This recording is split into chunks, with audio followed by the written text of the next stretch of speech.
Hello guys, good morning all of you. Today I welcome you on my YouTube channel Studypedia class. So today we will discuss the Hindu newspaper and its editorial of 20th of May of 2021. आज है तारीख 20 मई 2021 और Thursday. तो the Hindu newspaper का आज का editorial हम देखेंगे। तो उससे पहले आप चैनल को सब्सक्राइब कीजिए, जो नीचे रेड कलर का आइकन आ रहा है, और उसके बगल में जो बेल आइकन आएगा उसे दबा दीजिए, ताकि आपको अगली वीडियो की नोटिफिकेशन हर बार मिल सके। तो दोस्तों वीडियो को लाइक कीजिए और पहला जो हमारा आर्टिकल है वो देखते हैं। तो हमारे फर्स्ट आर्टिकल में बताया गया है जो टाउटे साइक्लोन आया है मुंबई कोस्ट पर। वैसे वो पूरा हमारी साउथ वेस्ट डायरेक्शन में आया है, गुजरात से लेकर केरला तक। लेकिन मुंबई कोस्ट पर जो साइक्लोन था जिस टाइम पे था, उसमें से 26 बॉडीज़ रिकवर की गई हैं बैरगेज ऑफ से, जिसमें 49 रिमेनिंग, अभी 49 मिसिंग है, मतलब एटलीस्ट 50 मिसिंग बॉडीज़ हैं।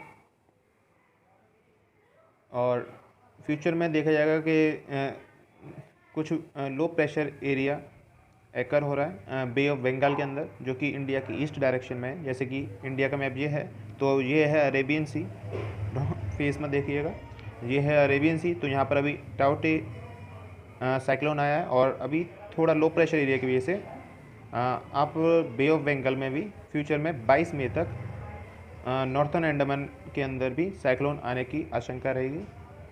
तो इस न्यूज़ में इतना ही है। नेक्स्ट देखेंगे कोविड-19 की कोविड-19 की जो वैक्सीन है उसके बारे में दे रखा है। तो इसमें बताया गया है डिफ़र शॉट्स बाय 3 मंथ। तो इसका मीनिंग ये है कि जो वैक्सीनेशन प्रोसेस है उसे 3 महीने के लिए रोक दिया जाए, ताकि जो डॉक्टर्स हैं और जो क्लिनिक के पर्सनस हैं उनको जो डोसेस मिल रहे हैं इन्फेक्शन से, वो अपना कंप्लीट कर सकें, ताकि जो सेकंड वेव है उसमें क्लिनिकल रिकवरी हो कोविड-19 से। इसके बारे में ये है। नेक्स्ट देखते हैं। नेक्स्ट है हमारा CM not speaking for India. तो जयशंकर हमारे वो हैं एक्सटर्नल अफेयर मिनिस्टर इंडिया के। तो उन्होंने बताया है कि जो दिल्ली के चीफ मिनिस्टर हैं अरविंद केजरीवाल, वो इंडिया के लिए नहीं बोल रहे हैं। ये उन्होंने वेडनेसडे को बताया। और मिस्टर केजरीवाल क्लेम करते हैं that highly infectious variant of covid affecting children came from Singapore. मतलब ये है कि जो सिंगापुर से चिल्ड्रंस बच्चे आए हैं जो कि कोविड-19 अफेक्टेड पर्सनस थे, वो हाईली वेरिएंट इन्फेक्शन लेके आए वहाँ से। स्टेटमेंट ये है सिंगापुर से, वो सॉरी जयशंकर हमारे एक्सटर्नल अफेयर मिनिस्टर से। नेक्स्ट हमारे देखते हैं जो scrap new privacy policy of WhatsApp. तो नेक्स्ट आर्टिकल हमारा व्हाट्सअप से है, जिसमें कि अभी गवर्नमेंट के द्वारा नोटिस भेजा गया व्हाट्सअप को, ताकि जो नया अपडेट आया है व्हाट्सअप का वो कंट्रोवर्शियल अपडेट है, जिसमें कि हमारी लीक ऑफ प्राइवेसी पॉलिसी को सस्पेंड कर सके, वो लीक कर सकता है। इसलिए गवर्नमेंट ने नोटिस किया कि जो नया अपडेट है उसे 7 डेज़ के अंदर हटा दिया जाए, ताकि जो राइट टू प्राइवेसी हमारा फंडामेंटल राइट है उस पर कोई अफेक्ट ना पड़े। नेक्स्ट देखते हैं।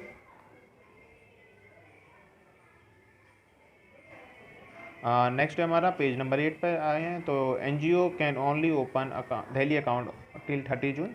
तो इस आर्टिकल में हमें बताया गया है कि जो एनजीओस हैं, नॉन गवर्नमेंटल ऑर्गेनाइजेशन, तो दिल्ली गवर्नमेंट ने कहा था जितने भी एनजीओस हैं दिल्ली में, उनका सभी का account state bank of India की गवर्नमेंट बैंक में होना चाहिए, ताकि जो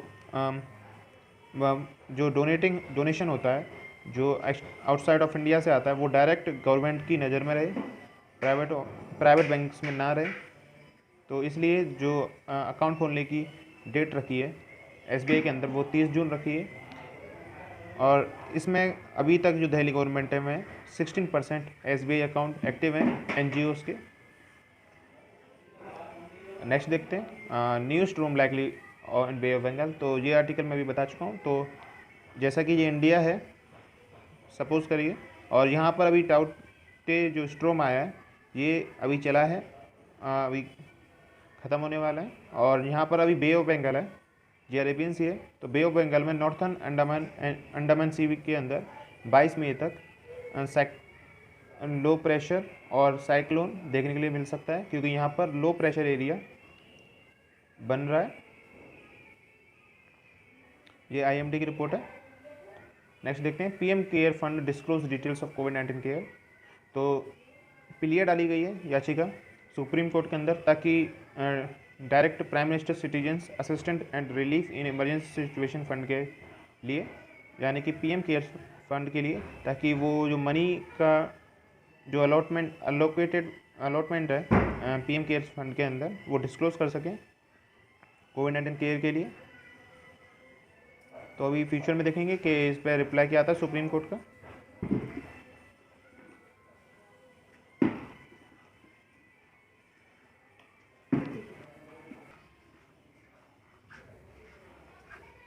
नेक्स्ट है हमारा डीडी इंटरनेशनल है, प्रेजेंट इंडिया स्टोरी को प्रेजेंट करेगा डीडी इंटरनेशनल। ये एक चैनल है जो कि गवर्नमेंट चैनल है, जो कि हर टीवी पर आता है। इसे हम दूरदर्शन नाम से भी जानते हैं, जो कि इंडिया की स्टोरी को ग्लोबलाइज्ड करेगा इंडिया के अंदर ब्रॉडकास्ट, यानी कि।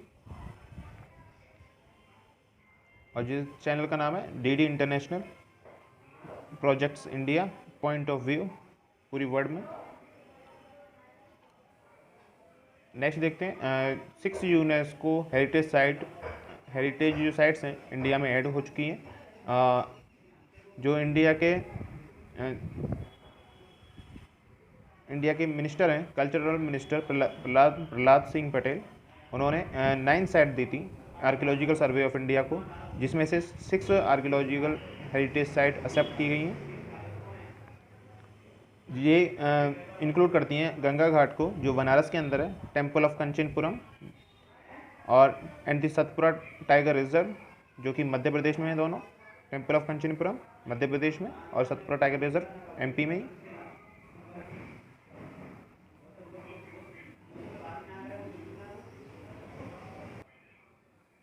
नेक्स्ट है हमारा जो वर्ल्ड हेरिटेज साइट है, उसके बारे में जानेंगे। ये हमारा जीएस पेपर 1 से रिलेटेड है। तो वर्ल्ड हेरिटेज साइट जो इंडिया में है वो यूनेस्को के लिए स्पेशल कल्चरल और स्पेसिफिक सिग्निफिकेंस के लिए लिस्टेड है।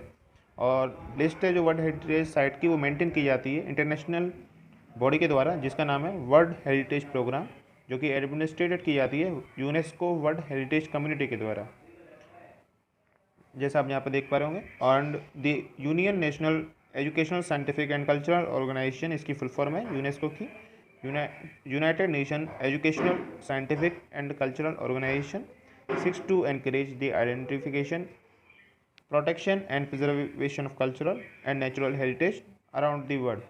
तो इसका जो वर्किंग है वो आइडेंटिफिकेशन करना है एनकरेज करके, और प्रोटेक्शन करना है कल्चरल का, और प्रिजर्व करना है उन चीज़ों को, जैसे कि हमारा जो डिफॉरेस्टेशन हुए थे इंडस्ट्रियल रिवॉल्यूशन के अंदर, उसे रोकना जो प्रेजेंट के अंदर, यानी कि जितना हो सके प्लांट करना ट्रीज़ को, और नेचुरल हेरिटेज जो भी वर्ल्ड के अंदर हैं उन्हें कंसीडर करना, उनकी वैल्यू ऑफ ह्यूमैनिटी को। तो इसमें इतना ही है। नेक्स्ट देखते हैं जो हमारा नेक्स्ट आर्टिकल है। नेक्स्ट हमारी आर्टिकल है एनएचआरसी से, तो नेशनल ह्यूमन राइट कमीशन से। जो नेशनल ह्यूमन राइट कमीशन से आर्टिकल है उसके बारे में जानेंगे।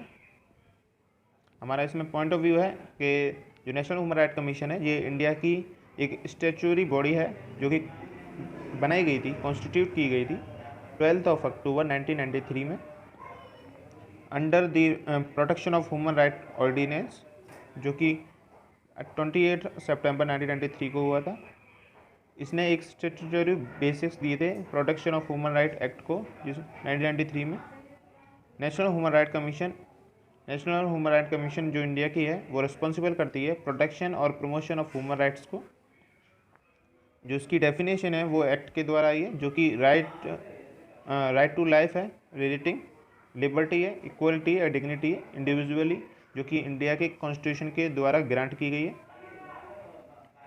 उसी से ये नेशनल ह्यूमन राइट कमीशन हमारे बनाई गई है 12 अक्टूबर 1993 को। इतना ही है। नेक्स्ट देखते हैं। अब ये हमारे किसी काम के नहीं है। नेक्स्ट हमारा वर्ल्ड न्यूज़ है, जो कि पेज नंबर 13 पे है।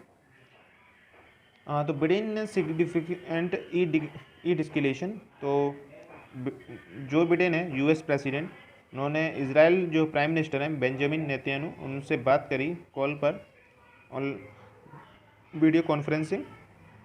तो उन्होंने जो इजराइल और फ़लस्तीन के अंदर या फिर गाज़ा के अंदर जो कॉन्फ्लिक्ट चल रहा है उसको रोकने के लिए बात की।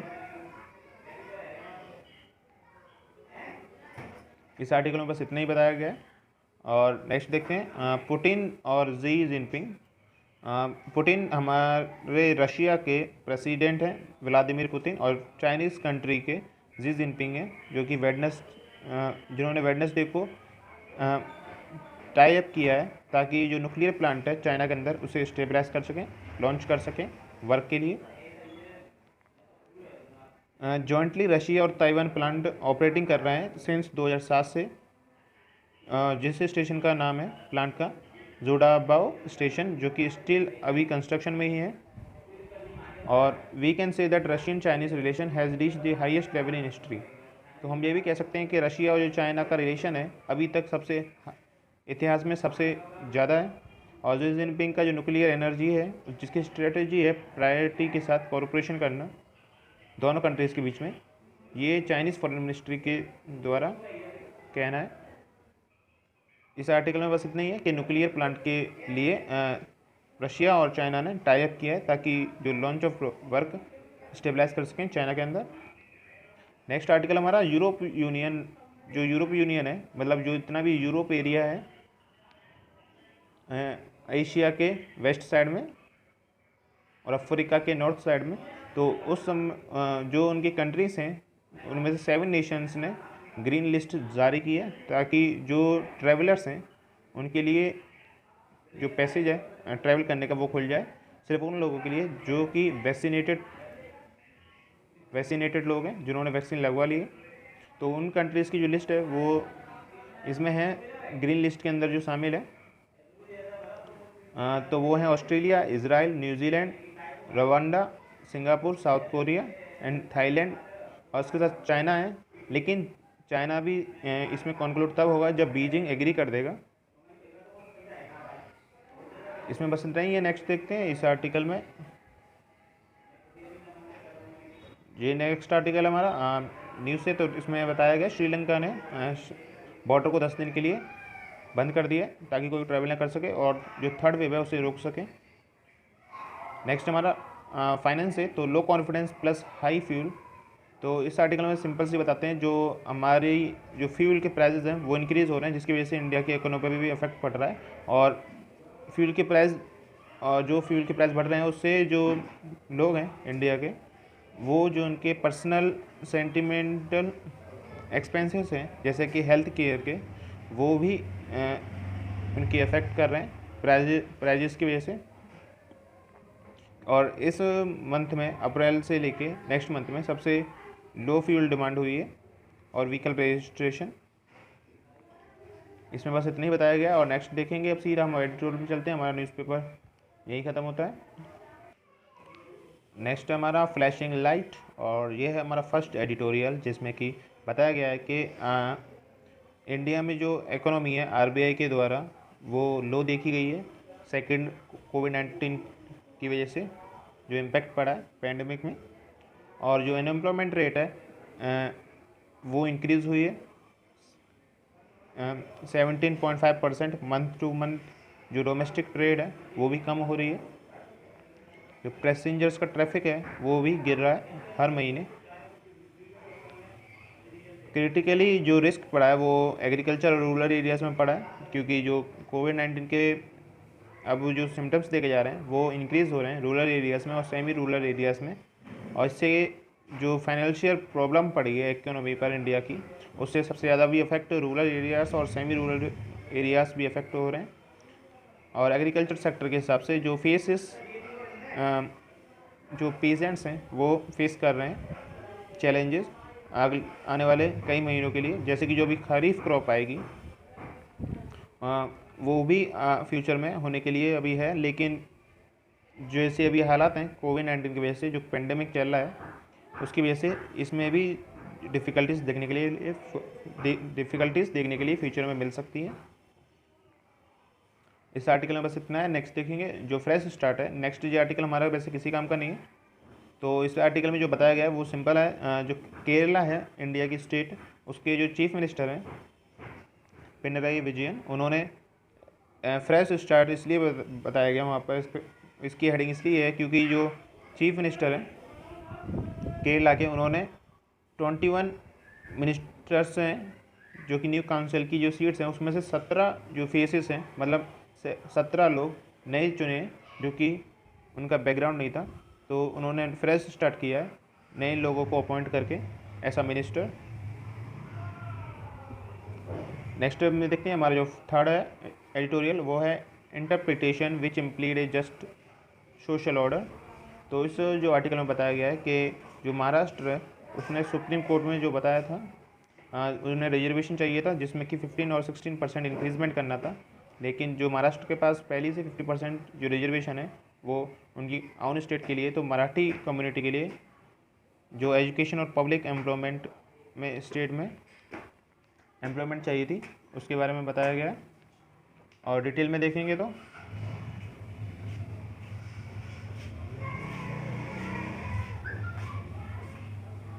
सुप्रीम कोर्ट में, जैसे कि ये न्यूज़ में इसलिए है क्योंकि जो डिक्लेरेशन है महाराष्ट्र लॉ के द्वारा वो प्रोवाइड किया गया है ताकि बेनिफिट मिल सके मराठा कम्युनिटी को क्योटा लिमिट के लिए, जिसमें कि 50% से ज़्यादा मिले, लेकिन वो अनकॉन्स्टिट्यूशनल है जो भी ये रिजर्वेशन चाहते हैं। लेकिन जो बैकग्राउंड के हिसाब से देखें कि 2017 में 11 मेंबर कमीशन बैठी थी रिटायर्ड जस्टिस NG गायकवाड़ के द्वारा, जो कि रिकमेंड की गई थी मराठास के द्वारा, जो कि रिजर्वेशन प्रोवाइड करेगी सोशली और इकोनॉमिकली एजुकेशनली बैकवर्ड क्लासेस के लिए, जिसको हम शॉर्ट में SEBC बोलते हैं। फिर 2018 में महाराष्ट्र जो असेंबली थी उन्होंने पास किया बिल जो कि 16% रिजर्वेशन कम्युनिटी मराठा कम्युनिटी के लिए चाहिए। तो 2018 में ही बॉम्बे हाई कोर्ट ने अपलोड किया रिजर्वेशन पॉइंटेड आउट, जिसमें 16% जो दिया गया था उसमें से रिड्यूस करके 12% एजुकेशन के लिए और 13% जॉब्स के लिए रिकमेंड किया बॉम्बे हाई कोर्ट ने। लेकिन सुप्रीम कोर्ट ने इम्प्लीमेंटेशन के साथ ये रेफ़र कर दिया चीफ जस्टिस ऑफ इंडिया को लार्जर बेंच में। तो इसमें करंट रूलिंग के हिसाब से जो सेपरेशन था वो अफेक्ट करता है रिजर्वेशन को आर्टिकल 14 के अंडर में, जिसमें राइट टू इक्वलिटी आता हमारा, और 21 है जिसमें प्रोसेस अभी है इंक्रीजमेंट। तो रिजर्वेशन है वो भी ब्रीच 50% लिमिट पर है, इसमें सोसाइटी बेस्ड है कास्ट रूल पर। लेकिन जो मराठा रिजर्वेशन है 12% और 13% जो एजुकेशन और जॉब्स में इंक्रीजमेंट करने की ओवरऑल बात करी जा रही है, उस रिजर्वेशन में 64 to 65% इंक्रीजमेंट होता मराठा कम्युनिटी के लिए। लेकिन ये इंडिया की जो इंडिया की जो इक्वलिटी है उस पर अफेक्ट कर सकता है।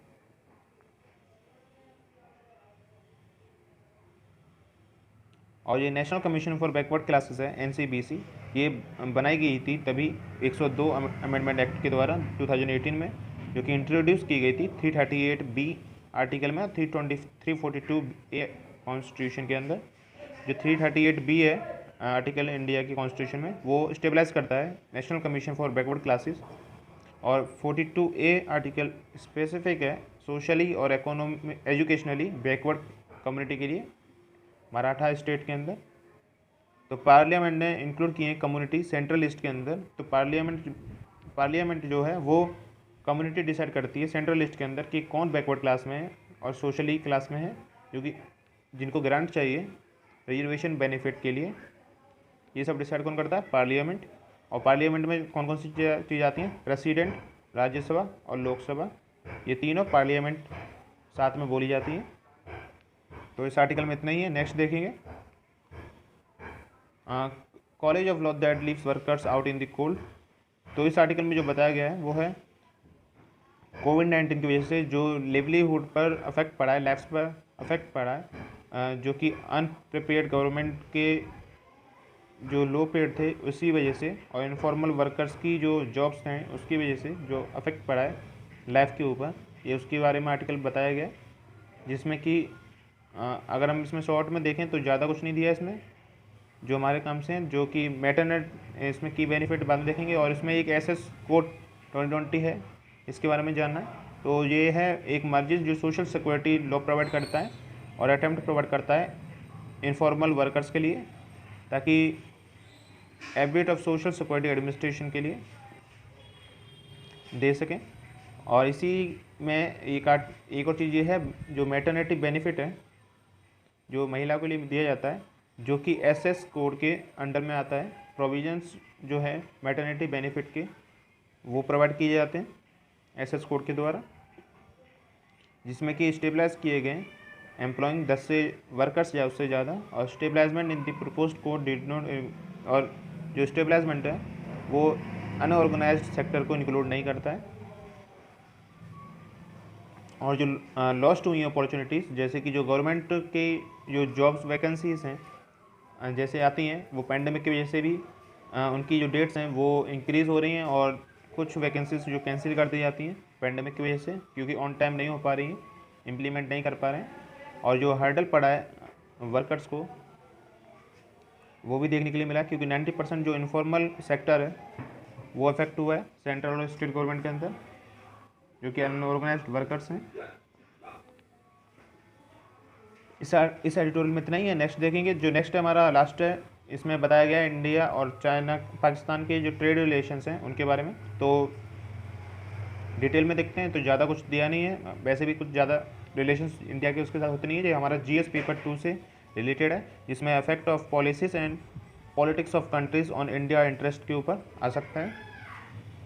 जो इंडिया की नेबर है,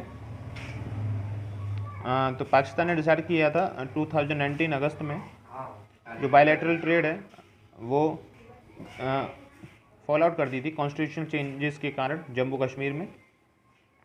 तो जब जम्मू कश्मीर का जो आर्टिकल हटाया गया था, उसके बाद जो बायलैटरल ट्रेड थी पाकिस्तान के द्वारा सस्पेंड कर दी गई थी अगस्त 2019 में।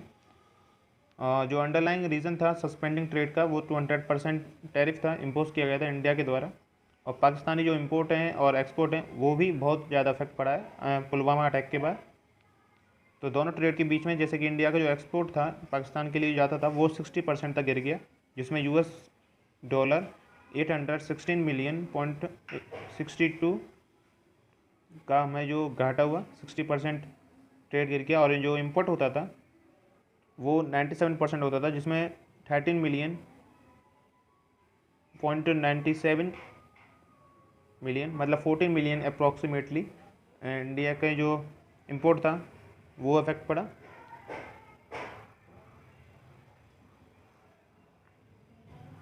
$2019 और 20 के हिसाब से। ये हमारा लास्ट आर्टिकल है। तो दोस्तों चैनल को सब्सक्राइब कीजिए, लाइक कीजिए और अभी शेयर कर लीजिए।